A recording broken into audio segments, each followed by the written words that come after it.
Chapter 8, Chemical Reactions. A chemical reaction is one or more substances being converted into one or more new substances. The reactants are the starting materials that we add to the cocktail, and the products are the newly created substances that we have in the end. We show this by using a chemical equation. This represents a chemical reaction. The reactants are on your left, and the products will be on the right. The arrow means react to give. So which of the following equations would represent chemical reactions? As you can see, water going from a liquid to a gas is not a chemical reaction. But carbon dioxide plus water going to H2CO3 is a chemical reaction. So is the third one here. Consider the following reaction. H2 plus I2 giving you 2HI.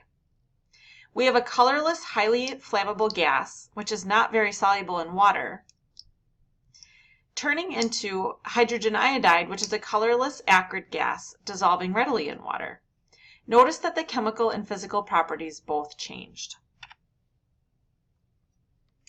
First, we have the gas phase reaction. This is where both reactants are gases.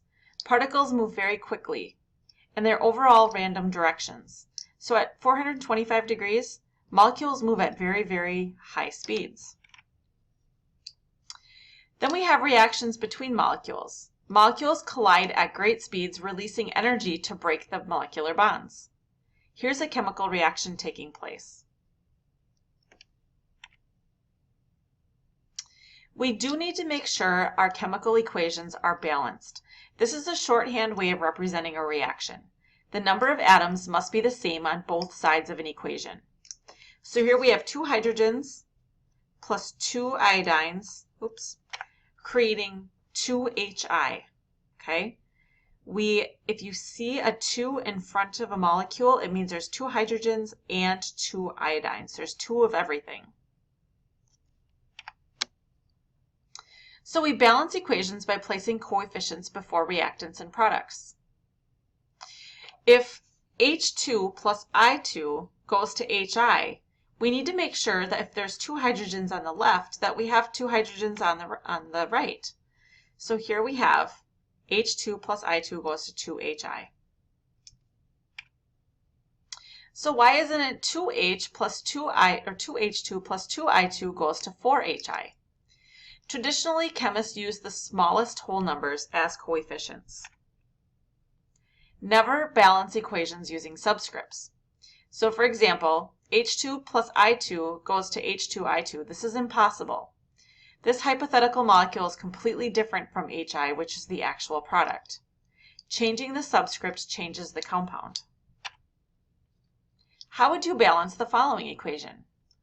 Pause here and press play when you're ready to see the answer.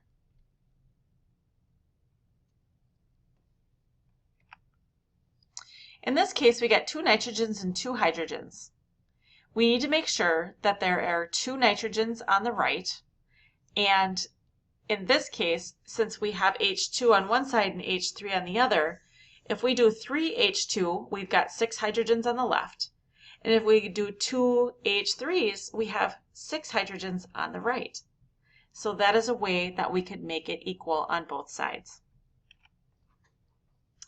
Try balancing this equation. Press play when you're ready to see the answer.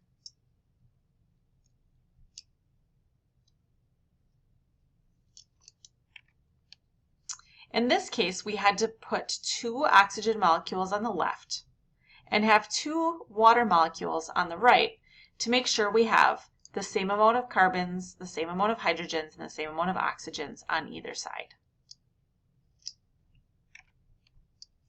Next, we're going to look at different types of reactions. I love these because they actually look like they're the terms that they're called. There's a single replacement reaction, double replacement, decomposition, combination, and combustion. You're going to have to be responsible for looking at an equation and trying to figure out which type it is. An example of a single replacement reaction is where one element replaces another. In this case, you can see we had 2 aluminum plus 2 Fe2O3. And in the reactant side, the oxygen jumped from the iron over to the aluminum. So that was one replacement.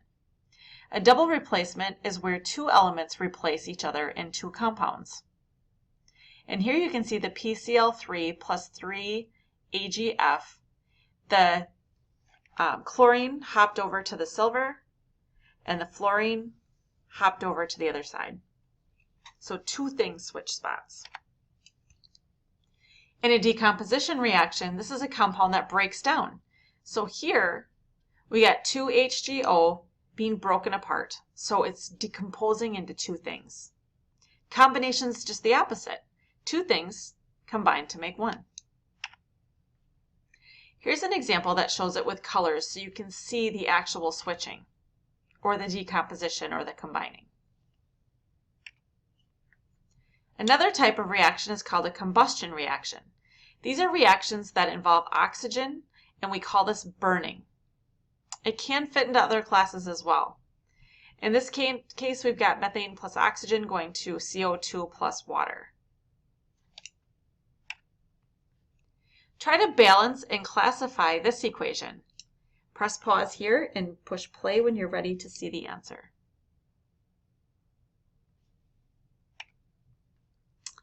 In this case, it's a single replacement reaction because potassium bromide replaces bromine with chlorine.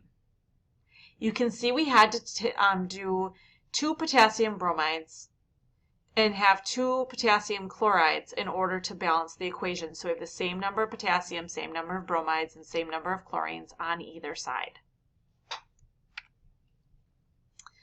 Then we have a precipitation reaction. This is where we get a solid to form. In your first 2 labs in the Introduction to Chemistry laboratory sections, you became familiar with that precipitate. You added a liquid, in this case it's being called aqueous with AQ, to another liquid, and you saw a solid form in there.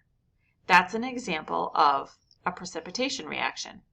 Aqueous plus aqueous going to a solid. Then we can have dissociation. This is the separation of an extended lattice. Ionic lattices form ions, and covalent lattices form discrete molecules.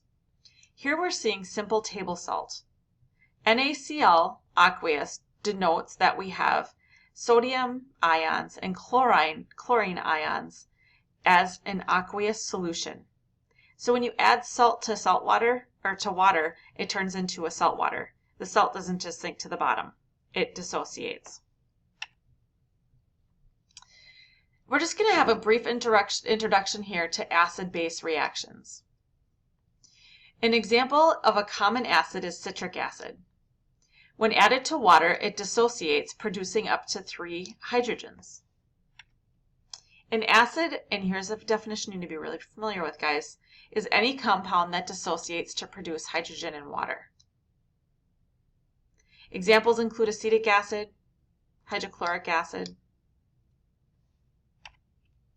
A base is a substance that dissociates to produce hydroxide in water. Examples include sodium hydroxide, potassium hydroxide, calcium hydroxide. We can also acid-base neutralize. If we add an acid and a base together, it can neutralize each other.